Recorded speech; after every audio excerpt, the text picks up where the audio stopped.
Welcome, guys, to How the Frack We Got Here, a show that takes the news and events of the week and try to make sense out of it all.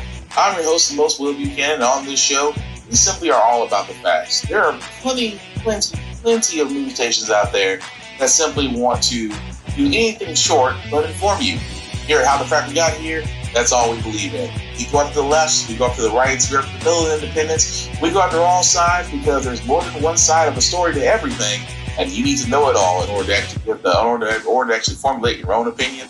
And that's what we try to do here at How the Frack We Got Here. Thanks for listening, and hold on. It's going to be fun.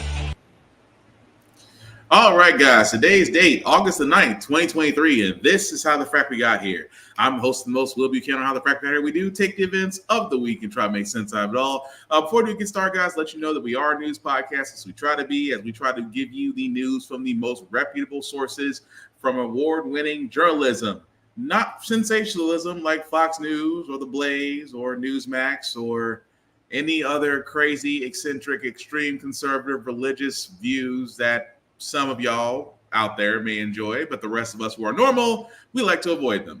At the same time, guys, we do try to watch our language on the show, but sometimes words do fly. At the same time, the things might be shown that might be too intense for younger viewers, so viewer discretion is advised. Aside from that, welcome.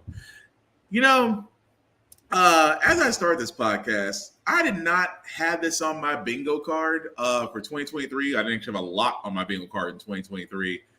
But this turned out, and unless you've been under a rock, what I'm about to show, it's probably been seen on social media.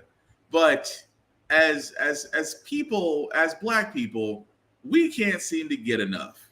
And yes, we're going to talk about it. And trust me, it doesn't get old. I mean, like I said, it doesn't get old. But you see what I'm talking about. It's bound to be funny. It is. I'm sorry. I'm chuckling to myself as before I can play it, just because it's only one angle. And again, enjoy. Several days removed from a brutal dockside brawl in Montgomery, Alabama, where this now viral video shows a group of white men attacking a single black boat captain, assault charges have been filed against 3 of the alleged aggressors. When it initially took place, the police department didn't have the luxury of the videos that we all have seen now. Now that we have more information, again, more charges are pending. The videos certainly paint a vivid picture. After the initial altercation, members of the crew and community jumping in to defend the riverboat's co-captain, Damian Pickett. As you can see from this new footage, the fight quickly escalates. At one point, a man even swinging a folding chair. In police custody this morning, Richard Roberts, 2 other men, Alan Todd and Zachary Shipman, are expected to turn themselves in. All of them facing misdemeanor assault charges. None of the men have pleaded in the case yet, and NBC News has not been able to reach them for comment. It definitely should never have even gotten physical to begin with. For witnesses who watched from a riverboat that was attempting to dock, like Leslie Mae Horter, the 45 minutes police say the captain spent asking the pontoon owners to move their boat over a PA system was clearly in vain. Could you hear what these guys were shouting back? No, I could not hear from where, in my perspective, what they were shouting back. The attitude that they exude was the fact that you're not going to tell us what to do. We were here first. But there's no doubt they were notified. They knew they were being asked for. Oh, they had ample opportunity to move their boat. When asked about possible use of racial epithets or names, the police chief said the evidence they have does not currently meet the FBI standard for a hate crime. There was a lot of, I've seen finger gestures and comments and innuendos made. Working with the local FBI, we did examine if there was enough to file hate crimes charges on this case. And it's important to know that police right now are still soliciting videos from the public, so their investigation, guys, is not over at this point. As for that one witness, she said that the co-captain looked really shaken up after the fact, but once they got off the boat, he did appear to be okay. We have reached out to him, but so far have not heard back for comment. Chanel. Ooh. Look, I know there are more angles out there. This is just the news side of it. Let me tell you something. In 2023, And again, what they didn't show, they did show the harbor captain, where again, story is some drunk white folks didn't want to move their boat. They were told to move their boat. They decided to jump one black man. This black man threw up a hat like it was the bat symbol. And you had multiple black people. One swam, one jumped off the riverboat and swam and then laid hands on somebody. Let me tell you something. The fact that you swam from a riverboat to the shore, got on said shore, and still threw hands. That's why he's being called Aquaman right now. But at the same time, guys, I for a lot of people, those of the Mayo variety are out there already saying, well, they should never did this. And the man that hit the woman with the chair, he was wrong. That's violence. That never should have happened. Let me tell you something.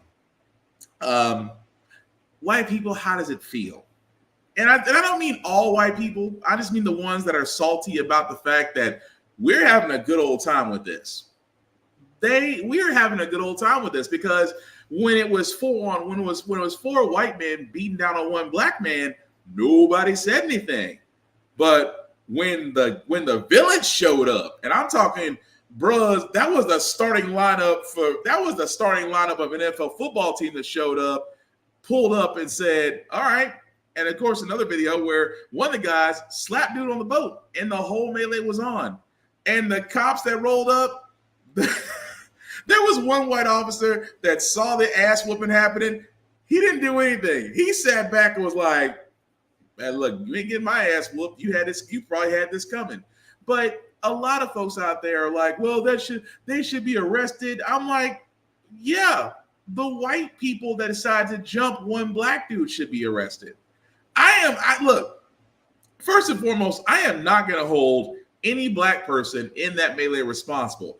As it's been told to me, as I will tell you, because as a child and now as a grown man, I always went by this rule. Don't start none, won't be none. But again, if around and find out, I don't feel bad. I do not feel bad for the white folks. I do not at all. And there's plenty of other white people out there that be like, they had it coming. Because and again, it was also brought up the fact that these individuals that were beating down on a black man felt entitled they can do it. And that's the one thing that, above all else, we should be highly concerned about. That 4 white people thought it was okay to jump one black dude in this day and age. And at the same time, as they keep on saying, well, we don't know if we have enough for a hate crime. What other reasons they have for attacking the black dude that was sitting there telling them to move their boat? It never ceases to amaze me that when it comes to black people, and whenever something happens to us, and it is blatantly a hate crime, that we have to prove beyond a shadow of a doubt that it is. Even though in court, you just got to convince the jury. But at the same time, could this be just white people being drunk and thinking that their privilege will get them by? Maybe. But is it funny as hell to watch that over and over again to get their asses whooped because the village showed up? Absolutely. I will not feel bad for that at all. I don't even feel bad for the woman that got hit. The woman that decided that there was a woman that wasn't even in the melee, decided to come down and try to be a Karen. Karen got hit. I do not feel bad for you. I don't. You effed around and you found out. And if you don't think that we as black people will not run with this, because we already have. There's t-shirts, there's a song, somebody got a tattoo of it. The memes alone are worth it. And again, all I can say to those people that feel offended, how do you feel now the rabbits got the gun? Because for the longest time, y'all jumped us and we kept on saying, it's amazing that when black people got outnumbered and we got jumped and we screamed about injustice, how silent a lot of y'all are. But when old boy put up the Avenger symbol and look. Let's be honest. It was like watching Wakanda Forever. You saw the tribe show up and clean house like it was WWF. I am not freaking complaining. That's all I'm saying. What are you guys saying? He's been telling them 45 minutes. They earned that ass whooping. Yes, they did. Completely so earned that ass whooping. At all. I'm just saying, I don't feel bad. I don't, and I won't, because eventually this was going to happen. That's what a lot of people don't get. This was heading to a point that when you as a people have been beaten down and trodden for so long, something like this was bound to happen. We sat there and said, "Oh, we this ain't happening."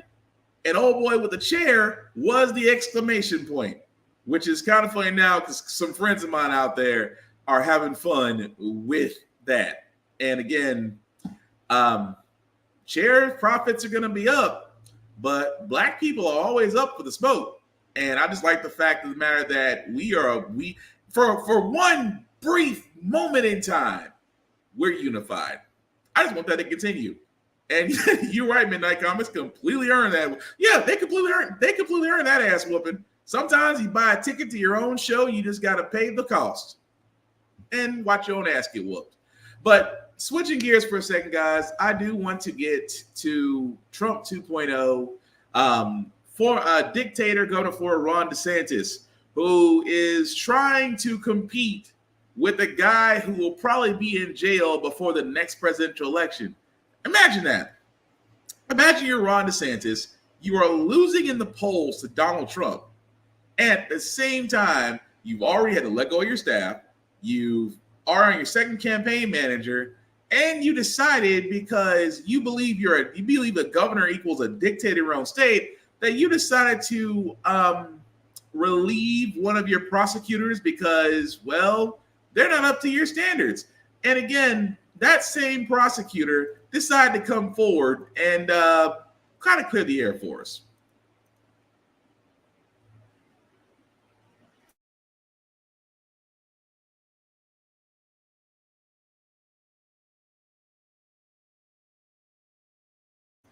Well, it might not play. Well, that sucks. Okay, we're having a little bit of technical difficulty. Sometimes it wants to work, and sometimes it doesn't. Let's try it. Tonight's. Okay, now I think we got it working. Let's try it again. Zuckerberg tried to get us. State Attorney Monique Worrell is off the job, suspended by Florida Governor Ron DeSantis. She's now firing back, calling him a weak dictator who's targeting her to prop up his presidential campaign. This is absolutely a political hit job. I think that the governor's campaign is failing and that he needed something to put him in the national spotlight. Worrell is a progressive prosecutor in Orlando who campaigned on criminal justice reform and was backed by a committee that got money from liberal megadonor George Soros. DeSantis accuses her of refusing to enforce Florida law. Monique Worrell's administration of criminal justice in the Ninth Circuit has been clearly and fundamentally derelict so as to constitute both neglect of duty and incompetence. The police union has criticized Worrell for being soft on crime, and today a local sheriff praised DeSantis' move. This governor has always put the victims, has always put the law-abiding citizens ahead of the criminals. Worrell's performance frequently slammed by Republicans. Just days ago, 2 Orlando officers were shot and wounded by a suspect who'd been released on bail. Worrell tells us she had no say over his release. Governor DeSantis is saying that you're just not enforcing the law, that you're abusing prosecutorial discretion. Your response? It's just not true. That's not based in fact. Crime is down in Orange and Osceola counties, not up. And that decrease has happened since I took office 2.5 years ago. This is the second time DeSantis has suspended a Democratic prosecutor. Tonight, Worrell tells us she's reviewing her legal options. So, DeSantis tried to sit there and say that, oh, well, she wasn't actually equaling up to her duties. Oh, yes, the only female black attorney in your administration, and you decided because she wasn't up to your standards, that you and your abilities, that you can go ahead and remove her. Yeah, And of course, you do have the chief of police right behind you saying, oh, he's standing up for the victims. Yes, DeSantis is standing up for the victims in the most homicidal stand your ground state in the US, where housing is almost impossible. Florida actually has the biggest amount of teacher openings. Right, Florida, the state that has the most teacher shortages. Good luck with that public education. And at the same time, you have a failing governor who is losing his campaign to somebody that's going to be in jail. Only in Florida. Only in Florida. I hope that woman sues, because the only reason DeSantis wants control. And I've said this before in this podcast, I will say it again. DeSantis is Trump 2.0. And I keep saying this. Y'all keep ignoring Trump. And yes, he's been indicted. He's got 3 federal and one pending state if Georgia decides to indict. Yes, there is a chance this man never may see the light of day outside of a jail cell. But keep in mind, this man is still out there. He is still talking. He is still running. People are still giving him money, and DeSantis can't beat him. And the Republican convention is very concerned about that, because the last thing they want is another Trump. But at this point, who's going to beat him? But let's keep it up with Florida just for a little bit, because DeSantis has already had his way with Florida's education. If you think about it, the Don't Say Gay bill, which is now K through 12, where same-sex relationships and things of that nature cannot be discussed inside of public school. He's now pushing that to be put in universities. He went after African-American AP studies because he believed that there were LGBTQ impressions in there and areas of indoctrination.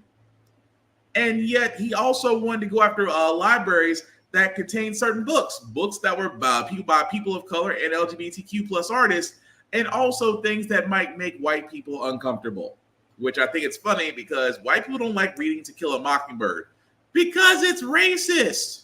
Yes, that's the entire point of the book. You're supposed to learn from that.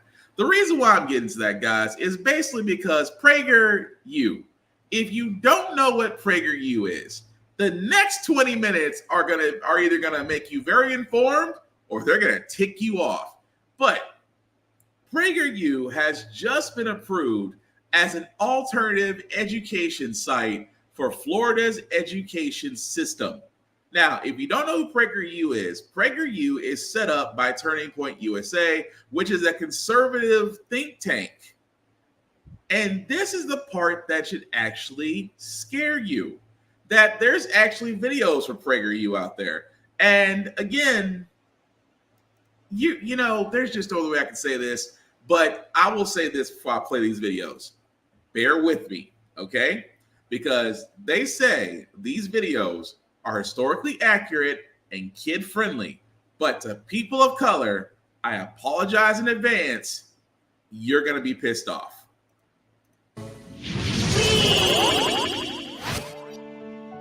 Hi, are you an abolitionist? I am. My name is Frederick Douglass. Welcome to 1852. Thanks. I recognize you from a picture in my U.S. history textbook.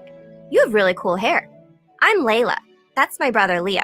We're trying to learn about activism and abolishing things. Can you help us? Well, not to brag, but I'm the perfect guy for you to talk to. I'm the most famous activist in America, and I'm currently working on getting something abolished. Abolish means to end, right? What are you wanting to get rid of? I want slavery to end. At this time that you have come to visit, for half of the United States, it is okay for some people to own other people, make them work for many hours for no pay, and force them to do anything, anytime. That's so unfair and horrible. You're right. The sad fact is slavery has existed everywhere in the world for thousands of years. But it's especially disappointing here because America was founded on the idea of freedom. Yet so many black people are not free. Are you a slave, Mr. Douglas? I was, but not anymore. I was born a slave, and I was taken from my family at the age of 6. That's just so terrible. How did you deal with that? It was very hard, and I was often sad. But I taught myself to read and write, and like I always say, Knowledge is the pathway from slavery to freedom. As a boy, I was regularly beaten. But when I was 21, I had had enough and escaped to the North, where slavery is against the law, and have never looked back. Today, I am a free American, fighting for all to be free. How can there be slavery in America when the founding fathers said that all men are created equal? Yeah, and I've heard that some of those founding fathers owned slaves. What about that? Children, our founding fathers knew that slavery was evil and wrong, and they knew that it would do terrible harm to the nation. They wanted it to end, but their first priority was getting all 13 colonies to unite as one country. The southern colonies were dependent on slave labor, and they wouldn't have joined a union that had banned it. Are you okay with that? I'm certainly not okay with slavery, but the founding fathers made a compromise to achieve something great, the making of the United States. If they immediately outlawed slavery after winning independence, the southern colonies would have formed their own slave-owning country. Our founders created a system they thought would have slavery end gradually. Well, we're here in 1852, and America's been around for about 75 years. You're still trying to get slavery abolished. It doesn't sound like the system the founding fathers set up is working. On the contrary, all the northern states outlawed slavery by 1804, and buying slaves from Africa was outlawed for the whole country 4 years later. What's taking the southern states so long to do what's right? Great streams are not easily turned from channels worn deep in the course of ages. Huh? What I mean is, sometimes things are more complicated than they might seem, and complicated problems take time to solve. When I have a complicated math problem, if I rush to solve it, I make mistakes. Leo, ending slavery is such a bigger deal than your math problems. It certainly is, Layla. Along with independence and democracy, it's probably America's biggest deal. There was no real movement anywhere in the world to abolish slavery before the American founding. Slavery was part of life all over the world. It was America that began the conversation to end it. But Leo is correct that big problems need to be approached very carefully. What the Okay. I tried to apologize because that's one video, okay? That's on YouTube at PragerU Kids. And here's the thing that'll tick you off. Because I've watched that way too many times that I admit it. And at the same time, that's now available for Florida teachers to use. And PragerU is trying to get other educational systems in other states to be accepting this. This fabrication, and I do mean fabrication. I mean, the simple fact, you saw how the whole, well, how come slavery hasn't ended? Well, kids, let me do a little song and dance to distract you from the actual truth. That the Civil War was never about slavery. It was about the fact of money, as all wars are based off of.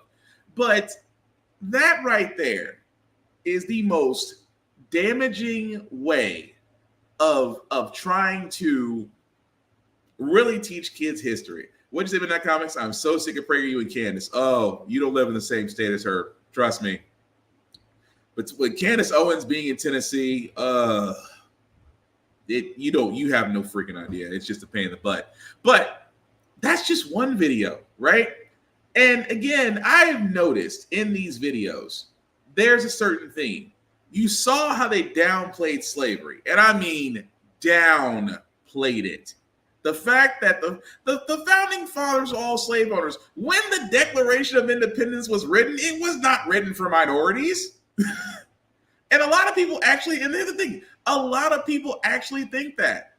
Still do. And will use this, and will use PragerU's videos as references, or Candace Owens, or either Ben Shapiro, whoever crazy conservative person you know may listen to. They'll listen, they will sit there and cite this stuff. And this is the dangerous thing. Because I always sit there and say, indoctrination always comes from folks who are so confident in what they're teaching that they'll question the truth. They will question science. They will question verified data. They will question facts because it does not line up with their beliefs. but they will put out stuff that does line up with their beliefs. And to the rest of us who are common sense people, will lose our minds. Case in point, look what they did to Booker T. Class for the day. Oh, we weren't trying to make it to class, but my brother here is in need of learning a lesson. Is this your classroom? I'm actually the president of this university, not an instructor. I was just visiting this history class because today's lesson covered one of my favorite topics. We're from the future, and I love history. What was today's topic? America's independence from Britain. Oh, independence. Perfect. I'm Layla, and my brother Leo here really needs a lesson on learning how to do some things for himself and be more independent. Since independence is one of your favorite topics, do you think you can help us? Well, it's very nice to meet you two. My name is Booker T. Washington, and I'd love to help. Helping people learn to take care of themselves is kind of my specialty, and I've dedicated my life's work to educating young people on the importance of independence and making themselves as valuable as possible. But Mr. Washington, I'm just a kid. I don't think I should have to take care of myself. That's what my mom, dad, and big sister are for. Young man, you could not be more wrong. If you listen to the story of my life, I think you'll change your thinking. Okay, I'll listen. Well, for starters, I was born a slave in Virginia. I never knew anything about my father, and my mother had to work very hard.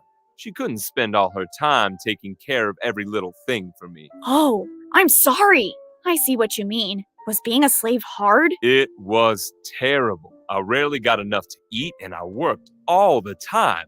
Hard work is great when you can benefit from it, but I couldn't because I was a slave. I remember my mother praying every day that freedom would come. And when I was about 7 years old, those prayers were answered. The Civil War? Yes. During the Civil War, thanks to the Emancipation Proclamation, President Abraham Lincoln made slavery illegal in the South like it had been in the North. And as soon as the war was over and the Union Army took control of the area of Virginia where my mother and I lived, we left to meet up with my stepfather in West Virginia. I hate that our country had slavery. Mr. Washington, sometimes do you wish you could have lived somewhere else? Like a different country? That's a great question. And I hate slavery too, but it's been a reality everywhere in the world. And even now in 1910, it's still happening in other countries. Despite our nation not always living up to our declaration that all men are created equal, I am still so proud and thankful to be an American. Even though you were a slave? Exactly, because I was, and not anymore. America was one of the first places on earth to outlaw slavery, and hundreds of thousands of men gave their lives in a war that resulted in my freedom. So yes, I am proud and thankful. Oh, yeah. When you put it that way, it totally makes sense. But don't think for a second that as soon as former slaves were made free, that life for them became easy. All Black Americans were made citizens when slavery ended, but for most of us, that was just the beginning of our path to freedom. What do you mean? Very few slaves had received any education. Not many of us knew how to read, do math, or had learned anything about science or history. Most of us only knew how to do what our tasks as slaves had been. I see. So you were literally free from slavery, but you weren't really free to do much. Correct. One of the tragedies of slavery is that it keeps the slave from being able to reach his or her potential. Luckily, I recognized that I needed education, so I taught myself to read, and I read every book I could get my hands on. I worked in coal mines, saved as much money as I could, and when I had enough to enroll in a college, I traveled hundreds of miles, often by walking, to get to a school that had been established for freed Black men. You walked? I wanted that education badly. No kidding. Working in a coal mine is no day at the beach either. You got that right.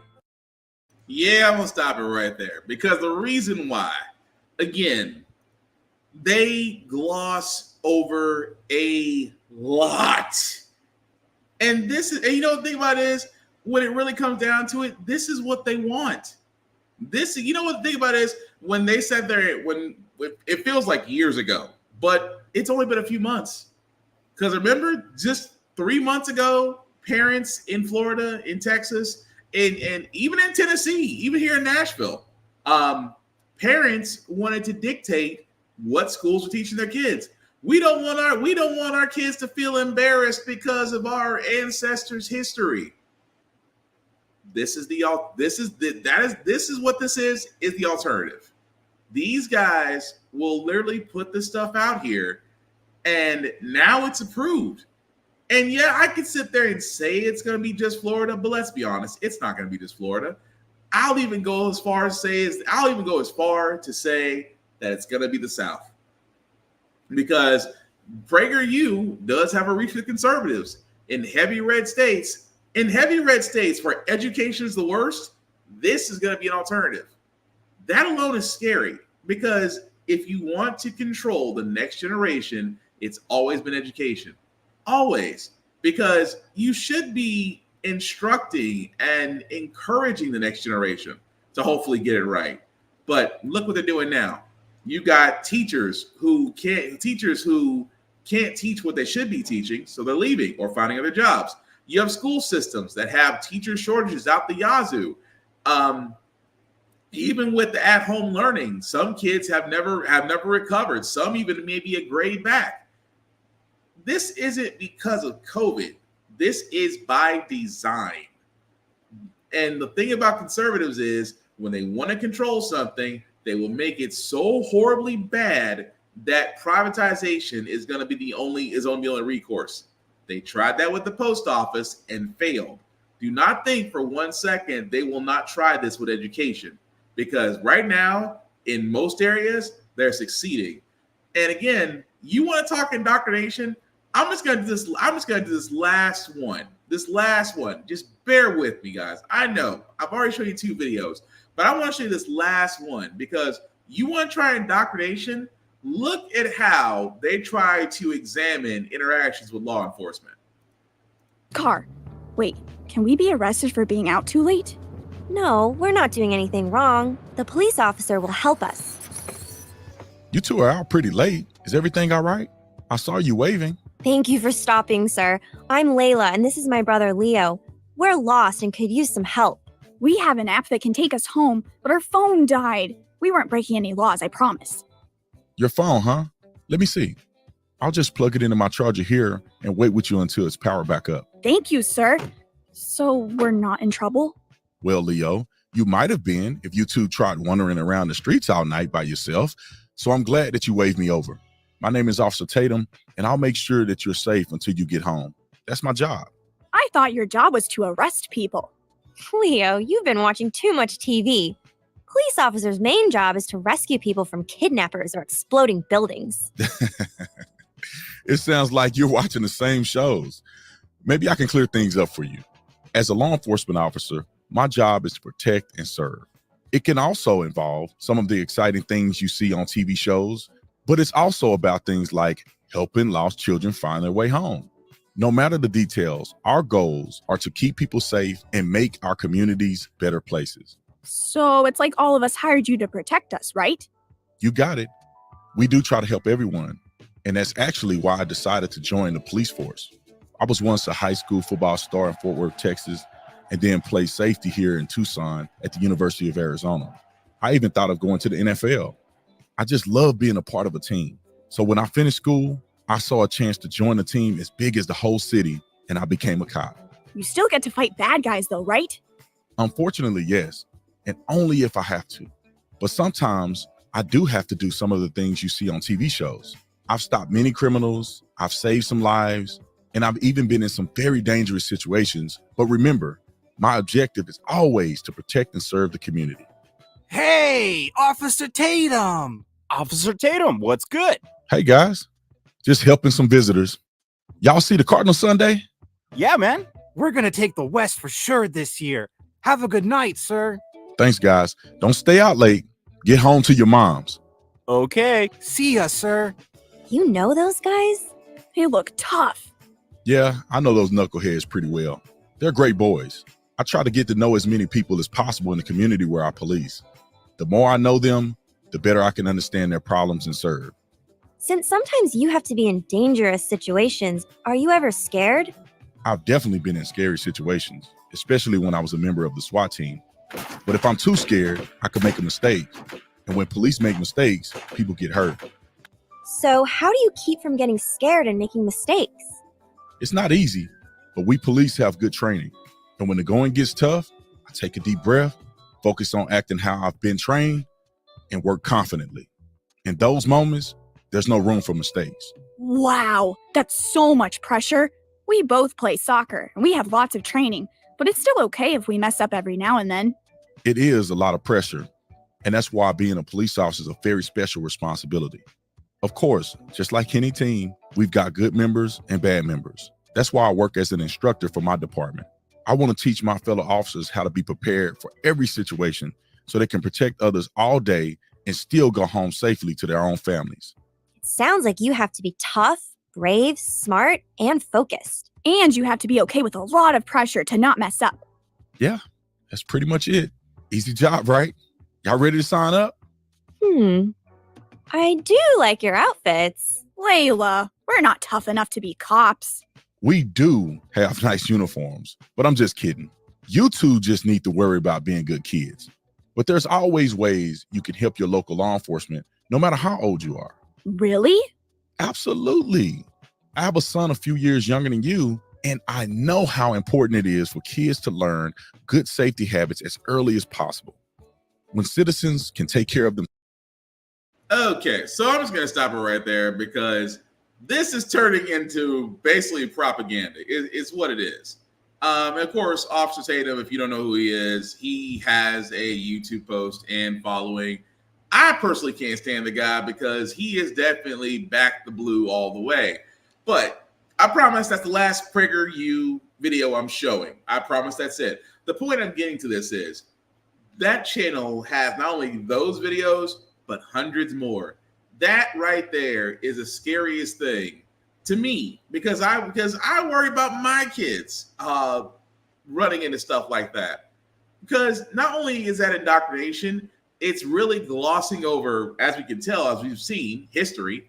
It's glossing over slavery. It's glossing over historical figures, obviously pro-law enforcement. And this is what they're saying is educationally acceptable. We should all be very, very, very freaking concerned. That is all I'm saying. But again, if you haven't heard of PragerU, you heard of them now, you should be concerned. I mean, right now it's Florida, but like I said, it won't take long in the South for it to spread like wildfire. But speaking of things that are spreading like wildfire, President Biden in the student loan debt forgiveness challenges. You know, he tried, he did say throughout his presidential campaign, he wanted to do something about student loan debt. He eventually did give a number. He said he wanted to forgive anywhere from $10,000 to $20,000 worth of debt because he still believed that somehow Americans can pay their way out of debt when everything has gone up but your paycheck, which lets you know how disconnected politicians are from us normal everyday citizens. That being said, we all remember how his student loan debt relief plan went in front of the Supreme Court. Supreme Court struck it down saying the president does not have the ability. The president turns around and says, okay, we're going to do something about these income repayment plans, where there seems to be a backlog, where if you've been making payments for such a set time, that your debt will automatically be forgiven. Or if the college that you actually took the loan from on behalf of is no longer in existence, therefore your debt should be forgiven. You would think this is hey, we couldn't get it done because, Congress and Supreme Court, but hey, we're going to try Plan B. Well, unfortunately, Plan B is to the snag. Reason being is because the U.S. Fifth Circuit Court of Appeals, try saying that 5 times fast, temporarily blocked the plans that were implemented in July. So again, this just goes to show you something, and I mean this wholeheartedly, that when it comes to those that have taken student loans out, and the fact that whether or not they graduated from college, that again, they have student loan debt. And with that also being said, there just seems to be this thing in America that we rely on those to have debt. And I don't understand why. Because in this case, this was actually set up, this next lawsuit, by the way, was made by Career Colleges and Schools of Texas, which is a group of for-profit universities. So, and again, you've probably heard me say on this podcast, conservatives are just doing the bidding of those that lobby for them. That again, and this was the wording, that they cannot collect on interest payments. I have said this before this podcast, and I'll say it again, that if I knew then what I knew now about student loans, I would never taken them. I probably would never went to college at that point. At that point, I probably would have went to trade school. I would have done something else. And when my kids grow up, they sure as hell are not taking student loans. They're not taking any student loans at all, because student loans to me are just as bad as payday loans, just as bad as those flex loans that you may see. Because the thing about it is, financial literacy is not taught well in most educational systems, especially in the South. And at the same time, it's predatory lending. Imagine the fact of the matter, guys, that you are in college and you are graduating high school and you're thinking of college. A bank says, here, we'll give you $40,000 to $50,000 at this APR, at this interest rate, and you'll be able to go to college. But how do I pay this back? Don't worry, you'll have a great degree, which will lead to a career. You'll pay it back in no time. Don't think of it as debt. Think of it as an investment in your future, because that's what they told us a long time ago, right? I know for me, when I graduated back in 2001, where the whole thing was, oh, go to college. You can't get a great job unless you have a college degree. They never really stressed the trade industry that much, where you could have been a welder, you could have been a plumber, you could have been an electrician, you could have been a contractor, you could have been any of those guys. You could have been a lineman, electrical lineman. You could have been a journeyman, which, by the way, for all those that are wondering, as apprentices, they're making buku bucks. But again, the whole trade industry wasn't pushed upon us. It was college. So, like everybody else, we all went to college. We all got degrees. Yet we also have debt.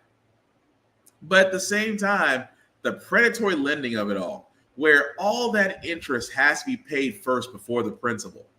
And the only people who are the true winners of all this are the universities and the banks that gave them the loans.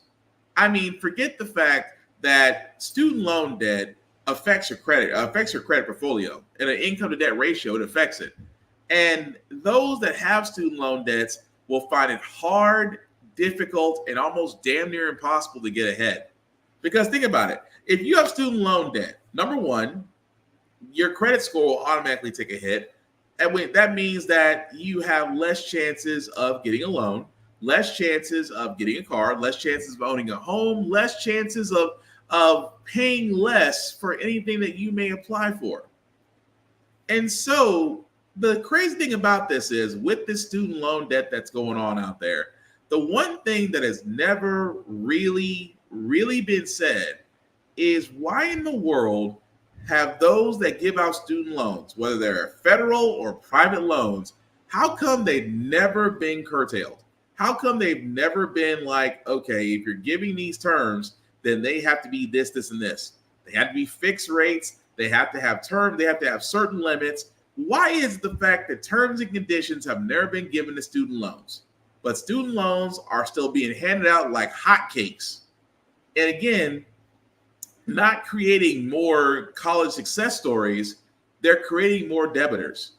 Because universities, explain that one to me, every year tuition goes up at a university or college, but the education's still the same.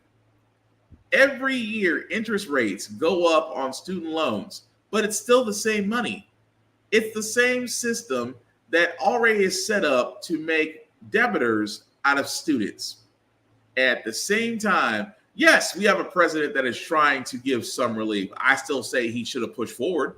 I still say that he should have went for complete forgiveness, because you know why? Because simple fact of the matter is, we had that stupid program called that PPP plan, where again, folks, not just those that were conning to get PPP loan money, not just them. You literally had celebrities, athletes, those corporations took out PPP loans and never had to pay them back, immediately forgiven. And these were industries, these were people with means and money that could have gotten anywhere else. but sat there and took that PPP loan money and said, oh, well, we can't pay it back. The government forgives them. Now, you're telling me the government can forgive PPP loans, but we can't forgive student loans. Why is that? Because we're basically saying, as a student, you are screwed, but as a business, you are saved. Make that make sense. But again, this is why I keep on talking. This is why I keep on talking about the fact that you have to change things at the state level, the local level, because the simple fact of the matter is it's not just the House, the Senate, and the presidency. As much as we want it to be, it has to be the whole entire enchilada. But speaking of enchiladas, wow, that was a terrible, terrible segue. What I've been saying was, speaking of Democrats, thank you for watching me this far. So at this point, we do know the Republicans have a full slate of candidates that'll be running for office in 2024. However, on the Democratic side, you don't really have a lot of challenges to Joe Biden, except for one who's literally pulling a Joe Biden and not saying anything. A Minnesota Democratic Congressman Dean Phillips, who might in fact be able to answer a question he's given some energy to. Are you going to run for president against Joe Biden? Well, Major, I have not decided yet, but I will tell you why I'm here. And I lost my dad in Vietnam in 1969, lived with my great-grandparents for 2.5 years. My mom was 24 and widowed. Was adopted when I was 3 by an extraordinary dad into a remarkable family. I know a little something about living on both sides of advantage. And I woke up the morning after the 2016 election, the one you just spoke about, saw fear in my daughter's eyes, my 2 daughters. I recognized at that moment that millions of Americans have had that same fear for generations. And I promised them I would do something. I ran for Congress. And I ran a campaign that was about everybody being invited. That was my slogan. I listened to Democrats, Republicans, independents, and I discovered that everybody wants the same thing. Everybody. We want to be safe. We want to have security, both economic and otherwise. We want opportunity and we want unity. Serving our country in Congress has been a joy. I know you don't hear that too often. It has been a joy. And I've discovered that everybody in the middle, the massive majority of Americans, are sick of angertainment, telling us we're more divided than we really are. They're sick of members of Congress, state houses, attacking each other instead of attacking problems. They want their families back, their friendships back, their communities back. They want unity. And I want to give voice to them. And then secondly, I want to give voice to Democrats. I'm a lifelong, passionate Democrat, inspired by Hubert Humphrey and Martin Luther King. Democrats are telling me that they want not a coronation, but they want a competition. The New York Times poll from this week shows 55% of Democratic voters want some alternatives to the current people in the primary. 83% of those under 30, Democrats under 30, want alternatives, and about 76% of independents. So I just want to make my case. When are you going to decide? I think, well, let me get to my point. Okay. So if we don't heed... I've given you some room. Yes, you have. If we don't heed that call, shame on us. And the consequences, I believe, are going to be disastrous. So my call is to those who are well-positioned, well-prepared, of good character and competency. They know who they are, to jump in, because Democrats and the country need competition. It makes everything better. That's my call to them right now. So if they don't, you will? I'm not saying I will. Look, I think I'm well-positioned to be president of the United States. You do? I do not believe I'm well-positioned to run for it right now. People who are should jump in because we need to meet the moment. The moment is now. That is what the country is asking. I gave you some running room, so let's tighten up the answers if we can. President? So, in other words, ladies and gentlemen, Joe Biden 2.0. The man, that is actually Democratic Representative Dean Phillips, who, again, was asked on Face the Nation, will he be running against President Joe Biden? And he gave a Joe Biden-esque answer. This is the one thing that has always annoyed me. And I say this wholeheartedly, why it annoys me. That for the simple fact of the matter, just tell us, are you running for office, yes or no? Are you waiting for the polls to come back and sit there and say, oh, well, you're favorable amongst 18 to 34 or the 55 to 60 demographic. Kids love you, adults love you. Why not go ahead and run? This is why, you know what the thing about is? This is what dismays people about politics, because you always get the folks that come in there talking bad about the previous one, saying, oh, well, they always talk about people are more divided than what they really are. People want their relationships back, their homes back, and things of that nature. And we're just simply not getting it done. And it amazes me that all you're doing is stating the obvious. And with the anchor right there, all you have to sit there and say, are you running for the Democratic nomination? Yes or no? Well, I'm not ready to answer that yet. Forgive my French, but why the fuck are you here? Just why? To put a face out there, to sit there and see, to test the political waters? I hate that. If you want to run against Biden, there is nothing against that. President Obama in his 2 consecutive terms, both had people running against him. Both. Hillary was one. And again, it's like you could sit there and say, I can do better than Joe Biden. And again, about 2 podcasts ago, we talked about the fact of ageism in the House and in the Senate. We talked about ageism.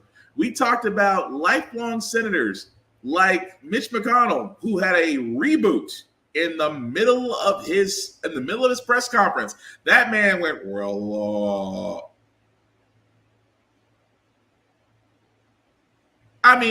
froze. It was almost like someone hit the reset button on him. And then you had Senator Dianne Feinstein, a woman who literally and figuratively should be more in an intensive care unit home than being an actual state representative, who forgot that all she had to do was vote, and she went straight to a speech. Her aides had to sit there and say, just say aye. Aye. Ageism. And again, there needs to be a term limit. I wish a politician would come forth and say, you know what? There needs to be term limits in Congress. There needs to be term limits for senators, representatives. I would love to hear that person. I would love to hear him say, you know what? We do need to put term limits in. We need to put them in at the same wavelength as the executive office. So anytime a new president is running, the House and the Senate should run as well. That way, you wipe the slate clean. 2 consecutive terms, and after that, you got to sit one out. Cool. Imagine that we've removed the lifelong senator/representative problem. I'm waiting on a candidate to say it. I'm waiting on a candidate to sit there and say, we need to install the rights for women to where abortion is completely their choice and they should not be penalized for it. I'm waiting for them to sit there and say, I think it's high time we increase the minimum wage. It's beyond time. It's still $7.29 in 2023. Imagine the simple fact of the matter that a presidential candidate came forward and said all of that. People would be more inclined to listen instead of the usual rigmarole, where, again, to be a politician is like being a professional athlete. In the end, you come out rich. You never heard of a broke politician. You've never seen anyone come out of Washington and immediately sign up for fixed income. You've never seen that. At the same time, should there be a presidential candidate to run against Joe Biden? Absolutely. Will anybody actually do it? Because again, I'm not saying Joe Biden hasn't done a bad job. Joe Biden, in my opinion, if I'm giving presidential grades, he's done average. He's got a C. There's some things I did agree with him on. There's some things I didn't agree with him on. But at the same time, this is why I say, folks, if you know someone or if you don't like your choices, either push folks who are running that really have your interest in mind, endorse them, push them forward, help them out, be a part of their campaign team. Because folks will always there and say, oh, it's going to come down to Biden and Trump again if Trump doesn't get in jail.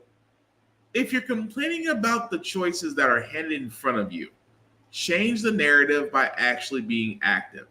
That is the whole point of why I do this. The whole point of why I do this podcast, to inform and to educate and hopefully inspire folks to turn around and really look at the world around them and get involved.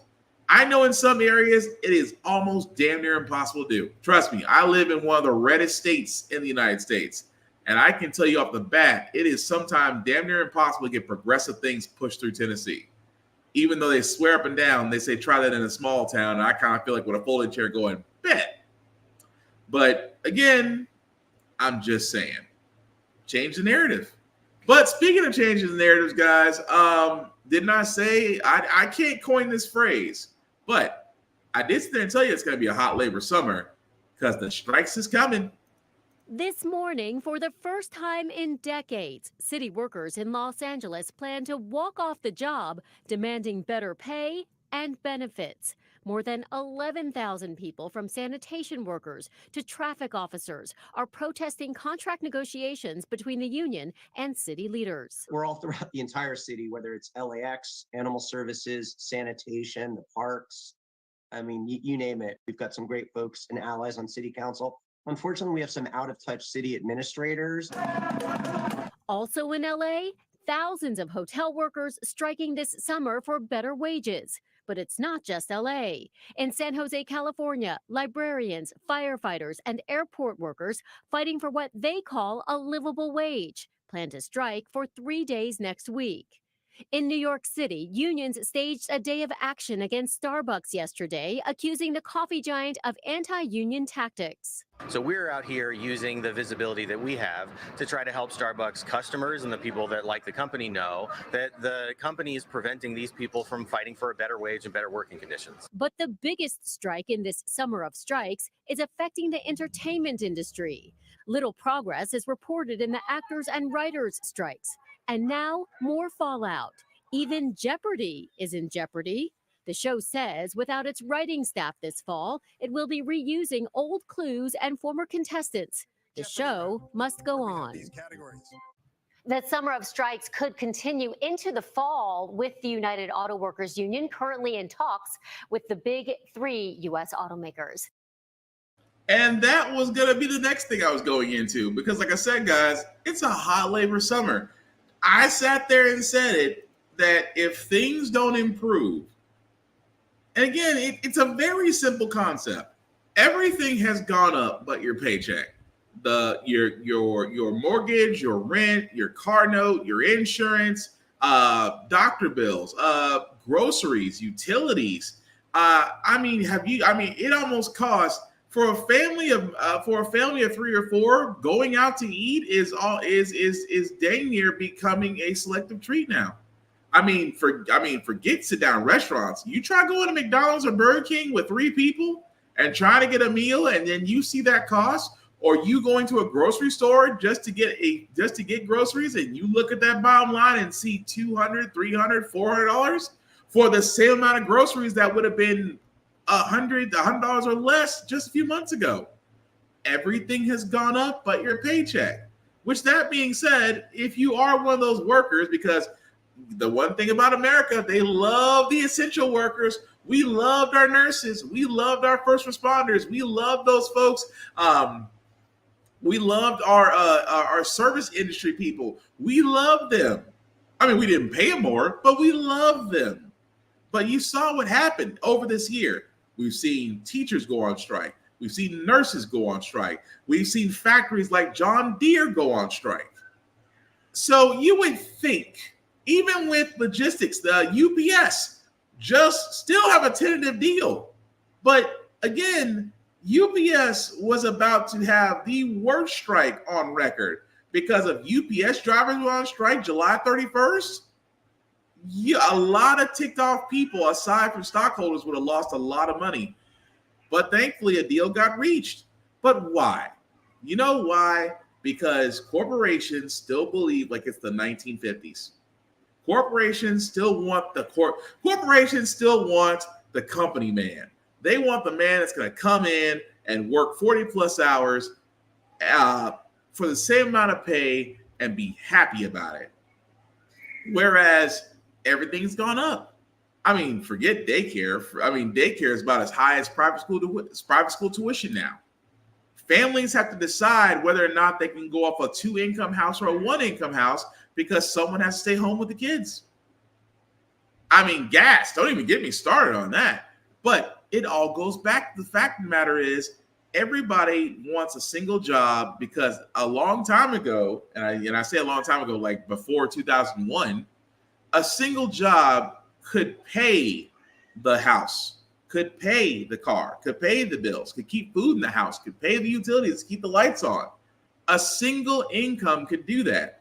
Nowadays, you have to have 2+ incomes and dare I say a Fashion Nova deal just to keep your head above water. But why are we talking about this?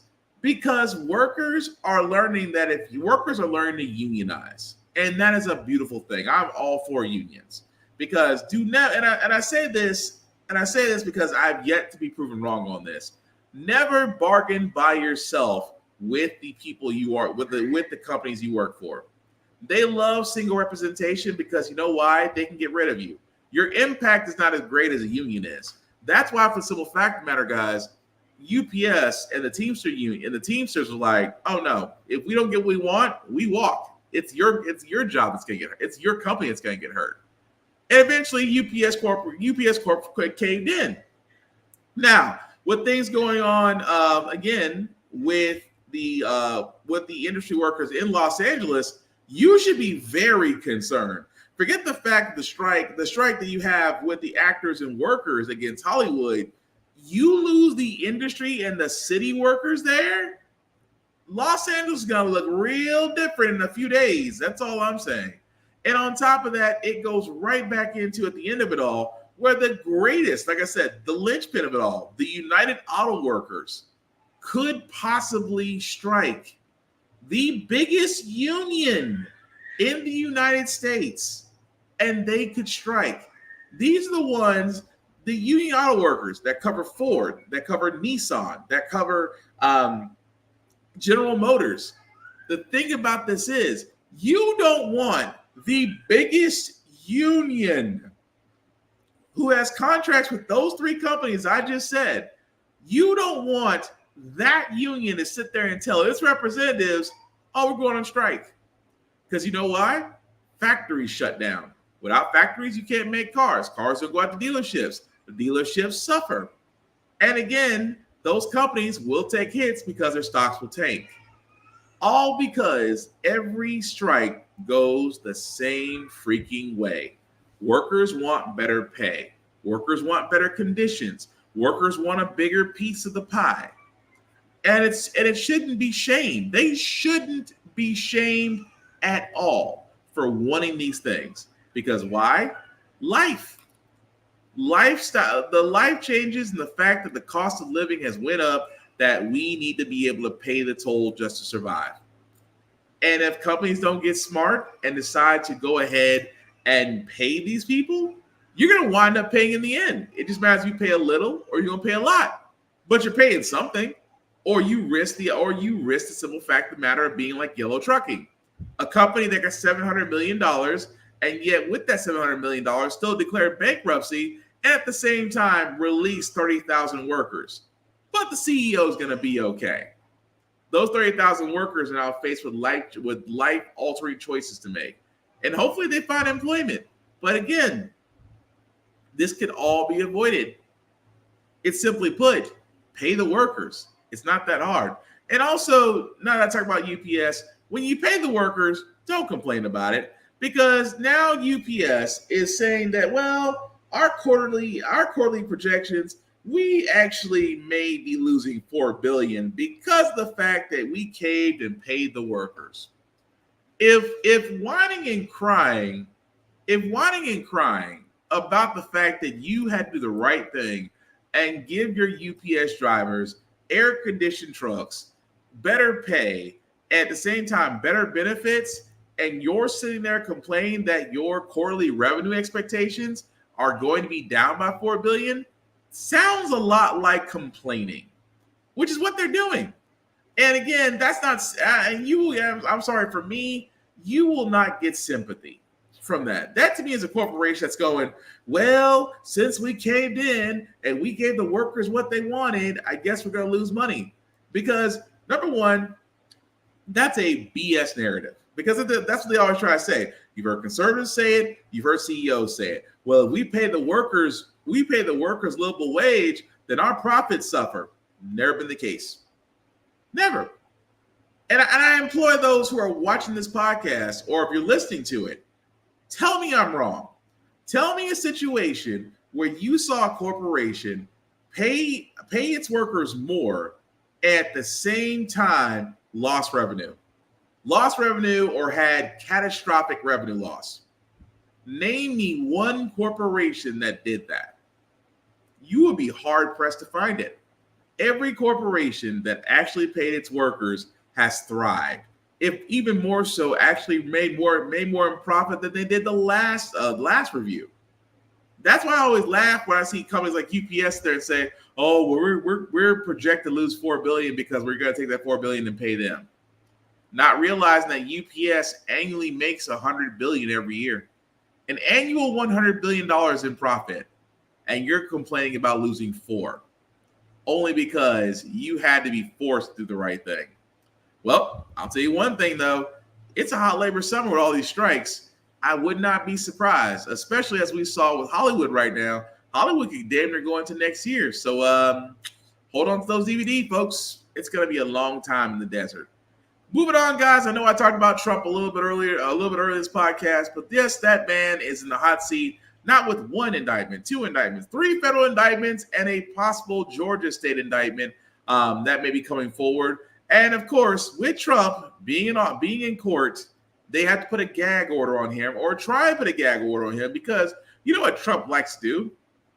Trump loves sensationalism, even more so as, again, he's I'm not going to say grifting. Yeah, he is grifting as he's speaking to his, he's doing his favorite thing, going in front of an audience and saying all things that needs to be said while asking for donations. He's basically a pimp. He's basically a pimp in the pulpit.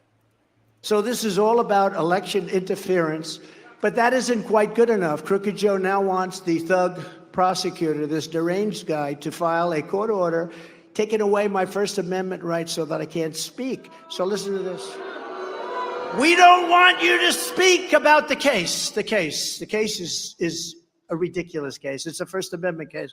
But we don't want Trump to speak. So they take away your rights on First Amendment. Now they sue because so now I have one of these lunatic reporters back there saying, "Sir would like to talk to you about your case." Or, "I'm sorry, I'm not allowed to talk about it." Somehow that's not good for votes. Do you agree? When we say I can't talk, I will talk about it. I will. They're not taking away my First Amendment right. Yeah, but here's the problem with that, Dorito. In a court case, you can't talk about the proceedings. You can't. Otherwise, you find yourself in contempt. Or worse, the judge rules against you. Keep in mind, this tells you off the bat how lacking Trump takes this. Because this is a state indictment that he tried to overthrow the election. Which, if you've been following us, the phone call where he called the state representative to find more votes so that way he can swing Georgia in his favor. He literally and figuratively, guys, did all of this. And yet I'm still trying to figure out, number one, how that man is not in a jail by now. But now, because of the simple fact of the matter that he is now under indictment and they're trying to figure out what he can and can't say, he's in front of a crowd already saying they're not going to take away my First Amendment rights. And the crowd cheers. Because, let's be honest, Donald Trump is every white man's dream. A man that can say and do anything he wants without repercussions. He's basically a white man Keystone Lights wet dream. And again, so far from reality, it's damn near effing scary. It really, truly is. But again, we all have to watch this along because this is just, like I said, with 4 indictments, 3 federal, and 6 cases from 6 different things all in this man's head, the only person in the Trump administration right now that is winning is the lawyers. Because, my God, those billable hours will have their kids putting them through college. That's all I'm saying as we follow that along. But again, this is one thing, and I know we usually don't really talk much about the world of, as we talk about Hollywood, but this kind of bothered me a little bit. And I have to point this out. So again, let's just get into it. Jamie Foxx apologizes after his Instagram post, who was accused of being anti-Semitic. Anti-Semitic. Now, again, this is Jamie Foxx, who decided to post the words, "They killed this dude named Jesus. What do you think they'll do to you?" Hashtag fake friends, hashtag fake love. Of course, Jennifer Aniston was put in this and sat there and said, "I did not like this post. I am not behind anything that is anti-Semitic, period. I truly do not tolerate I truly don't tolerate any hate of any kind." Where a lot of my folks, like myself, and again, I'm from the South, I cannot tell you how many times I have heard, well, Jesus was perfect. Look what they did to him. Or the last person that was perfect was Jesus. You saw how that went. And it's like, Jesus had friends too. What do you think happened to him?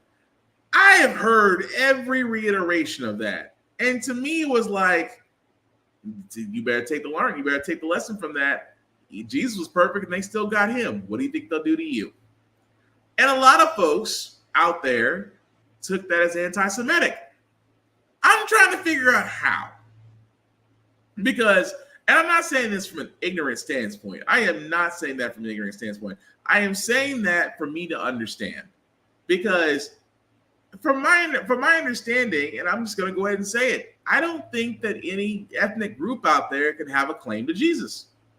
If that's the case, black people in black churches should be running number one if we're going by the Family Feud score chart. But no ethnic group can claim it.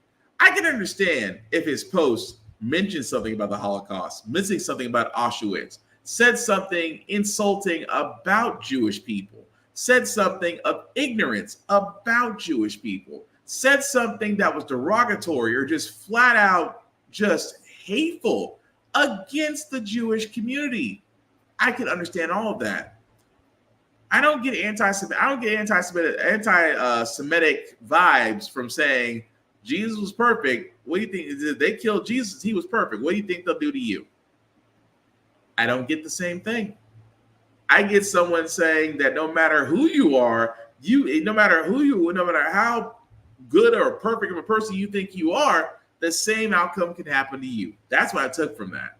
But it is quite a reach to hear someone say that's anti-Semitic when, again, the whole idea of misinformation and just flat out just reacting to anything and everything is really overhyped. But again, I'm open to interpretation, but it's hard to make that case that that's anti-Semitic. It really and truly is. That's just my opinion.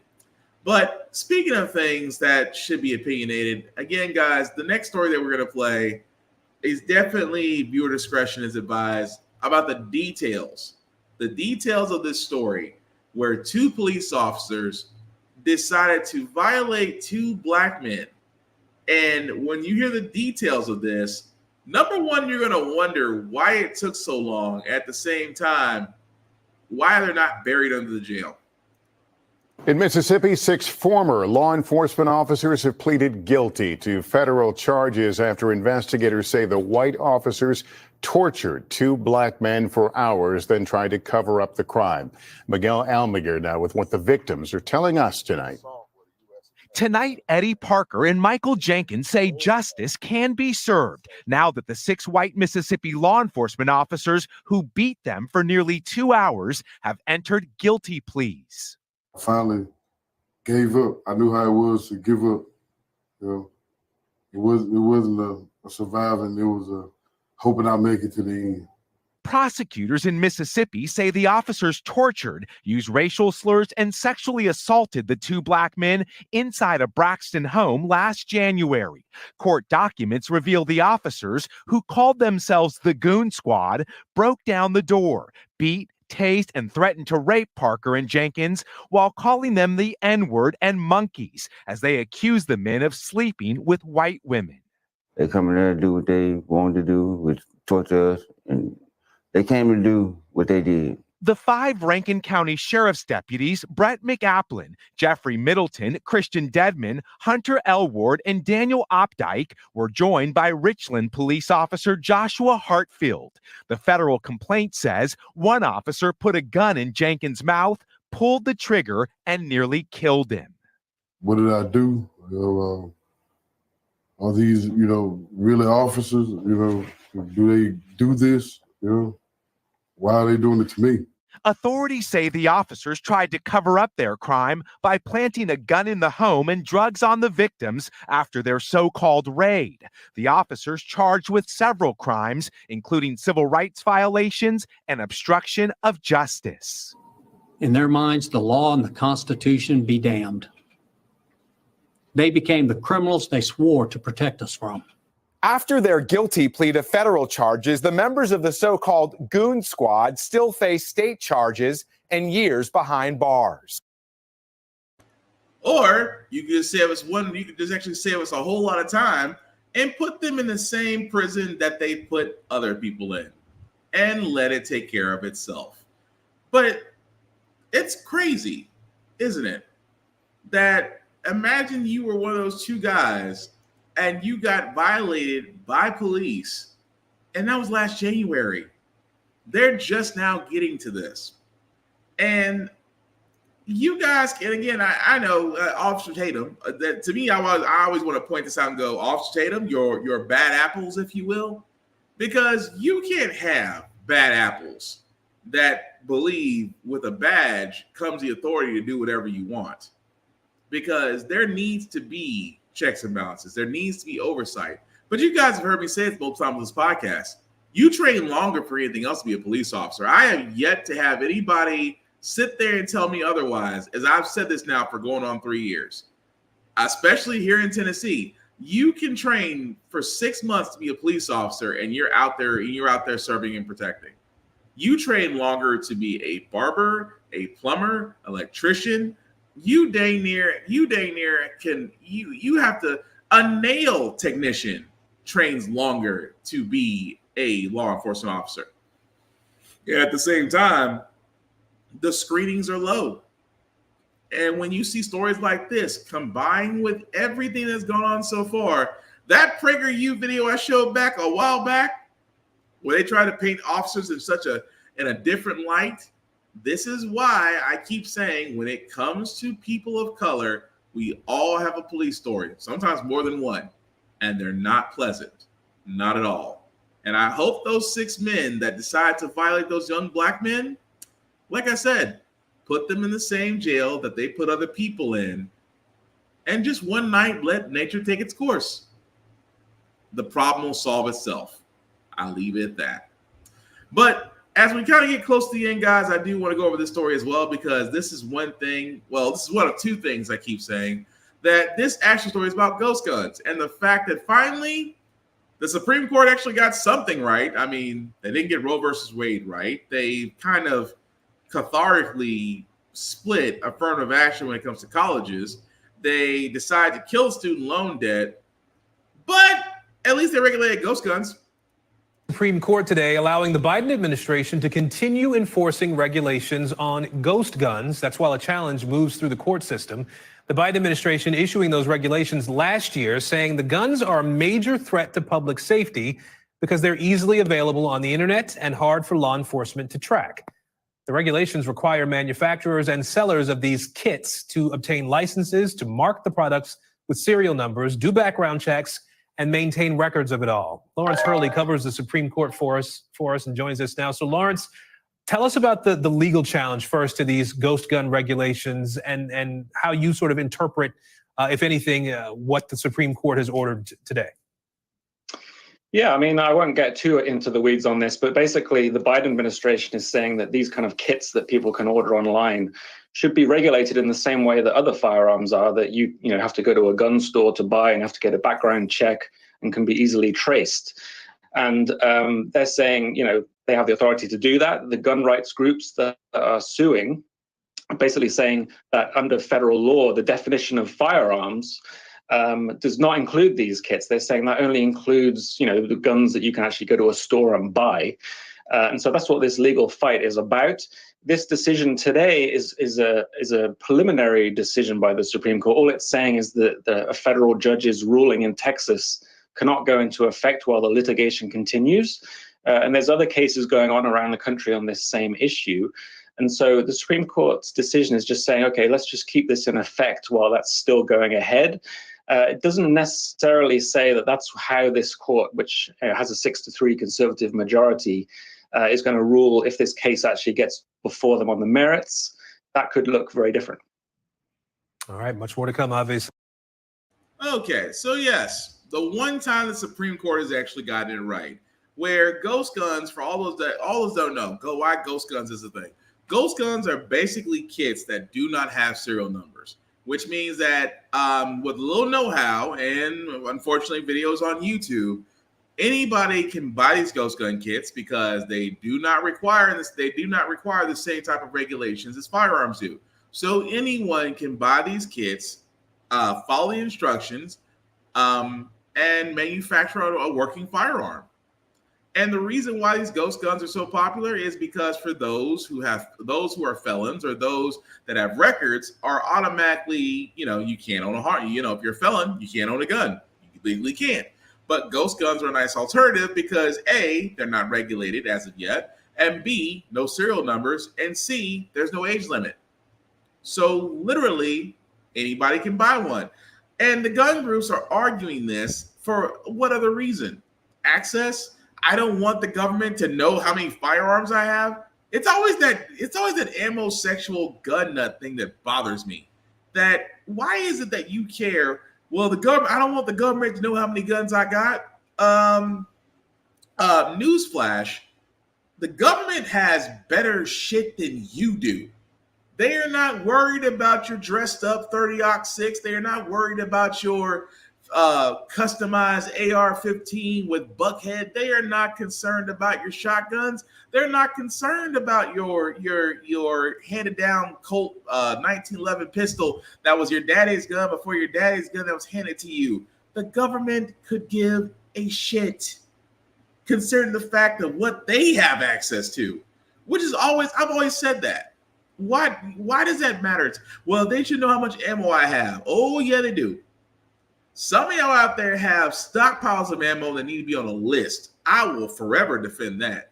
If someone I know has a crap load of ammo, and the simple fact of the matter is they are stockpiling it just for possible issues, yeah, I want you on the ATS radar and watched. No problem. But what's surprising about this, guys, because again, we are dealing with a heavily conservative Supreme Court, and that the vote was 5-4.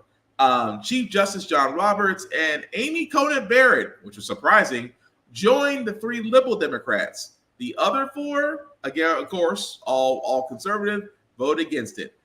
It needs to happen. Ghost guns can pop up anywhere, can be manufactured anywhere. At the same time, there's no tracking. These things don't have serial numbers, so they can't be tracked. So yeah, it's a problem. At the same time, I'm not again. I'm pretty sure it's going to have more legalities and more appeals going down the road. But at least the Supreme Court got one thing right. I know I'm still waiting for Brown versus Board of Education. Clarence Thomas just salivating over that one. But I digress. The last story that we got, guys, is basically about Ohio. Ohio did have a vote on the docket, and it seems that, and I keep saying this, and I keep hoping this happens in the next presidential election, that I think that for anybody who's literally has a bone to pick with the U.S. government, it should be women, especially Roe versus Wade, especially for the fact of the matter is that it's like you almost like you don't have control over your own body, that if you want an abortion, that you have to jump through so many hoops now to get it done. Some states have flat out outlawed it. Some states have tried to ban it after 4 to 6 weeks after post-conception. The simple fact of the matter is, in America, being a woman right now is a challenge in itself. But in Ohio, it looks like they've actually done something, to which I hope the rest of the country wakes up and does as well. It appears that voters in Ohio have rejected a measure that could potentially have had an impact on an abortion vote planned for November. The Associated Press is projecting that voters turned down this measure yesterday. If passed, it would have raised the threshold required for state constitutional amendments from a simple majority to 60%. NBC News senior White House correspondent Kelly O'Donnell joins us now with the latest. Hey, Kelly, good morning. So just kind of remind us about this. This is issue one, and while it certainly could have potentially had this impact on an abortion vote, it was really about the Constitution amending how that can be amended. Tell us about this vote and the reaction to this ultimately being defeated. Good morning, Savannah. That's right. This is a case where you're looking at the specific language about what voters were asked to decide. And that is a case of adjusting the Constitution. But it's in a bigger context. It's about what's coming in November, which will be a question we know will be on the Ohio ballot about enshrining in the state's Constitution the right to an abortion. So changing how the Constitution is amended in this special election takes on much bigger consequences. And this was a clear message from Ohio voters. This, of course, driven by all of the energy and emotion around abortion rights. We've seen that. And this specific ballot issue is about making it harder to change the state's constitution. And that will ultimately affect abortion rights if you put all of these things in line together. So this is a major win for abortion rights supporters ahead of that November vote, where we know on the ballot in Ohio, voters will be asked to decide if they want a guarantee to abortion in this new constitutional amendment. So what lost last night would have required that next vote coming in November to pass with a 60% supermajority. We now know that has failed according to the projections. So it will only require a 50% simple majority. Local officials were weighing in, of course, and Democrats praise this win, while Republicans argue that making changes to the state's constitution should require a higher standard than a simple majority. Kelly, how might this impact the role abortion will play in the 2024 election? Well, certainly the implications are bigger, and President Biden weighed in overnight. He said this is a measure that was a blatant attempt to weaken voters' voices and to erode the freedom of women to make their own health decisions. That's what the president described. And he said democracy in this case won. So Democrats and those who support abortion rights are energized by all of this and believe it is a sign of how to get their base mobilized.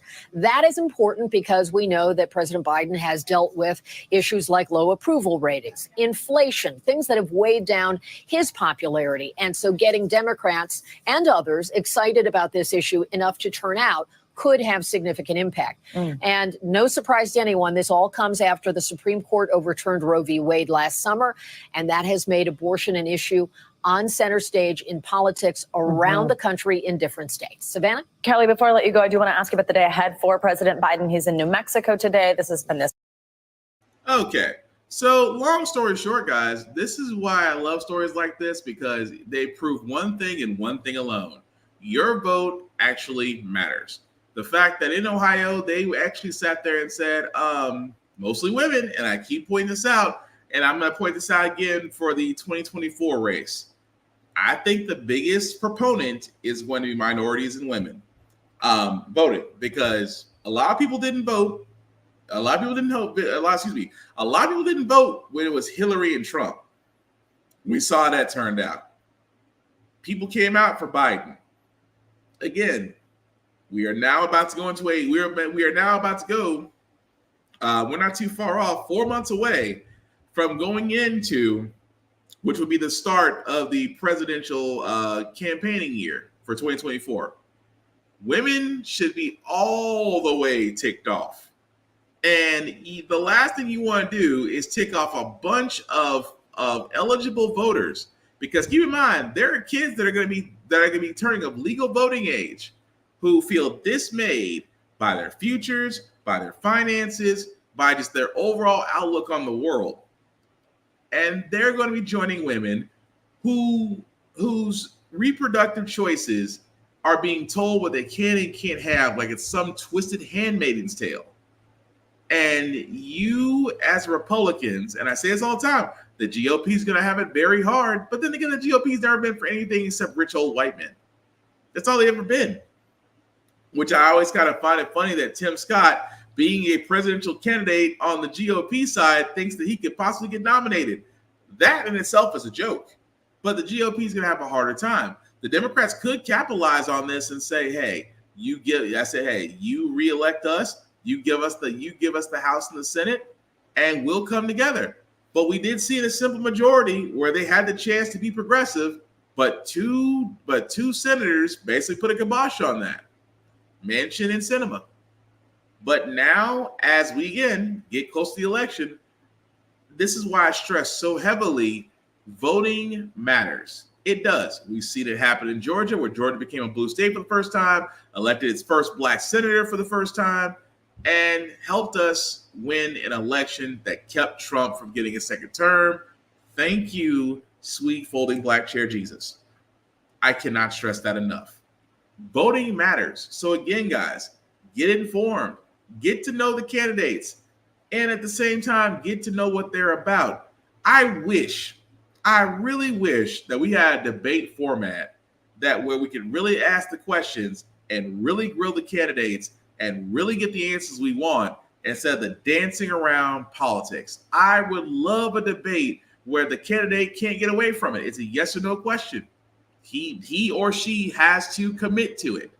I would love to see that, although the only place I'm going to see that, unfortunately, is the newsroom. But I digress. But anyway, we're going to go move on to our feel-good segment. Usually how the Frack we got here, we usually cover a lot of things that are doom and gloom, and sometimes make you faith in humanity. But hey, it's Wednesday, which is hump day. Tomorrow, which is Friday, which is Thursday.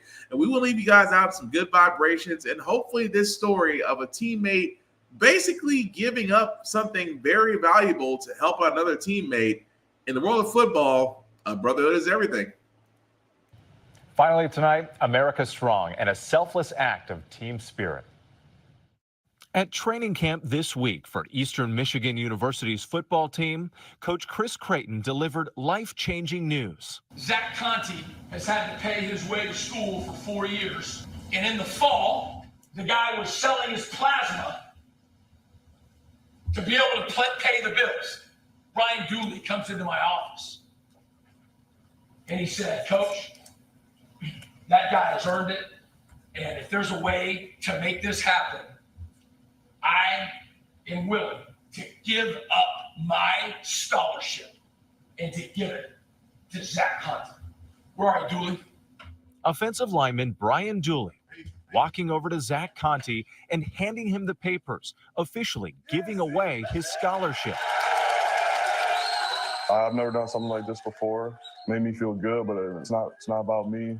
Zach Conti, a walk-on fellow lineman, spent the last 4 years paying his own way. The team usually would see me coming back from work or whatever, or going to work, and they would know what's going on. I felt bad for him. You know, putting that kind of work in on and off the field. I was told that he might accidentally step away just because what's going on, and I couldn't let that happen.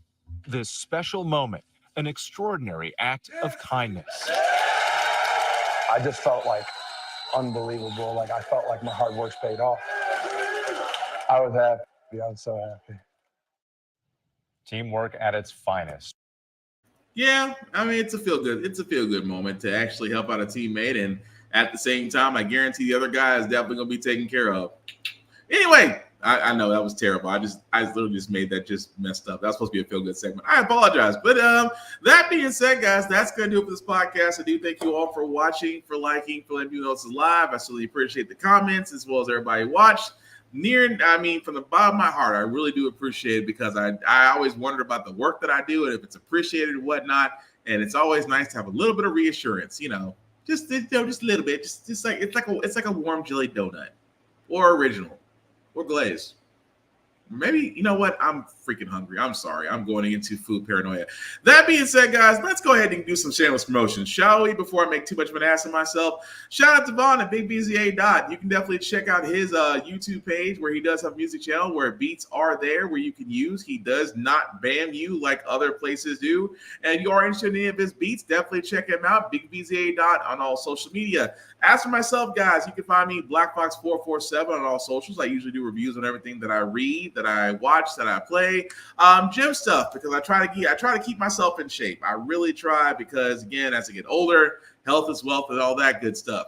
The link at the bottom, if I can make that just a little bit bigger for you guys, if you copy and paste that link into your browser, we'll take you to my link tree. There's the YouTube and Facebook groups for all of our podcasts, How the Frack Got Here, Get Bit, and of course, the Offense Podcast. Definitely like, share, and subscribe. And again, if you do have any opinions on everything that we talked about tonight, keep it in the comments. I would love to go back and keep that conversation going. Just remember, it's about the conversation. It's not about trying to prove the point or trying to trump it all, trying to trump it up or go MAGA. It's not about that. Again, we are here to inform and have intelligent conversations.